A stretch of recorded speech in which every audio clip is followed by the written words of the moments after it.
করি আওয়ামী লীগের সেই নৈতিক ভিত্তি, রাজনৈতিক ভিত্তি হারিয়েছে। এখন তার আইনি বন্দোবস্ত কি হবে, কোন প্রক্রিয়ায়, কোন আইনি কাঠামোতে আমরা আওয়ামী লীগকে বাংলাদেশের রাজনীতি থেকে দূর করতে পারি এবং একটি গণতান্ত্রিক প্রক্রিয়ায় যেতে পারি, সেই বিষয়ে আমাদের সেই পথ আসলে উত্তোলন করতে হবে। তো সেই জায়গায় আওয়ামী লীগের নিবন্ধন বাতিলটা এই সময় অতি দ্রুত সময় আসলে করা উচিত। বিচার চলাকালীন সময়ে সাংগঠনিক রাজনৈতিক কার্যক্রম নিষিদ্ধ ঘোষণা করতে হবে এবং বিচারের মধ্য দিয়ে আওয়ামী লীগের একটা চূড়ান্ত ফয়সালা হয়তো আমরা পাবো। দ্বিতীয়ত, সংস্কারের কথা সকল রাজনৈতিক দলগুলোই বলছে।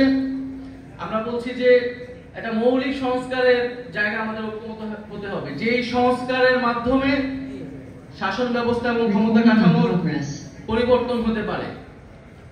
সেই মৌলিক সংস্কার যদি না হয়, তাহলে বাংলাদেশের আসলে যে আকাঙ্ক্ষার জায়গা থেকে এই পরিবর্তন, সেই আকাঙ্ক্ষা আসলে বাস্তবায়িত হবে না। তৃতীয়, নির্বাচন খুবই গুরুত্বপূর্ণ এবং নির্বাচন মানে হচ্ছে ক্ষমতা হস্তান্তরের প্রক্রিয়া এবং এই প্রক্রিয়া নিয়েই বাংলাদেশের সবসময় যে রাজনৈতিক দ্বন্দ্ব তৈরি হয়েছে এবং এই শান্তিপূর্ণ ক্ষমতা হস্তান্তরের জন্য আসলে প্রাতিষ্ঠানিক নিয়মের বাইরে প্রয়োজন রাজনৈতিক দলগুলোর সদিচ্ছা, রাজনৈতিক সংস্কৃতি পরিবর্তন, রাজনৈতিক দলগুলোর মধ্যে নিজেদের মধ্যে সেই আস্থা এবং বিশ্বাসের জায়গা অর্জন করা। সেই আস্থা ও বিশ্বাসের জায়গা যদি অর্জন না হয়, তাহলে শান্তিপূর্ণ ক্ষমতা হস্তান্তরের যেই সংস্কৃতি, সেটি বাংলাদেশে আমরা চালু করতে পারবো না। আমরা আশা করব যে এবারে গণঅভ্যুত্থানের মধ্য দিয়ে জাতীয় ঐক্যমত এবং জনগণের আকাঙ্ক্ষা তৈরি হয়েছে, সেই আকাঙ্ক্ষার প্রতি সবাই শ্রদ্ধাশীল থেকে আমরা বাংলাদেশে শান্তিপূর্ণভাবে ক্ষমতা হস্তান্তরের একটি সাংবিধানিক প্রক্রিয়া এবং একটি রাজনৈতিক সংস্কৃতি তৈরি করতে পারবো।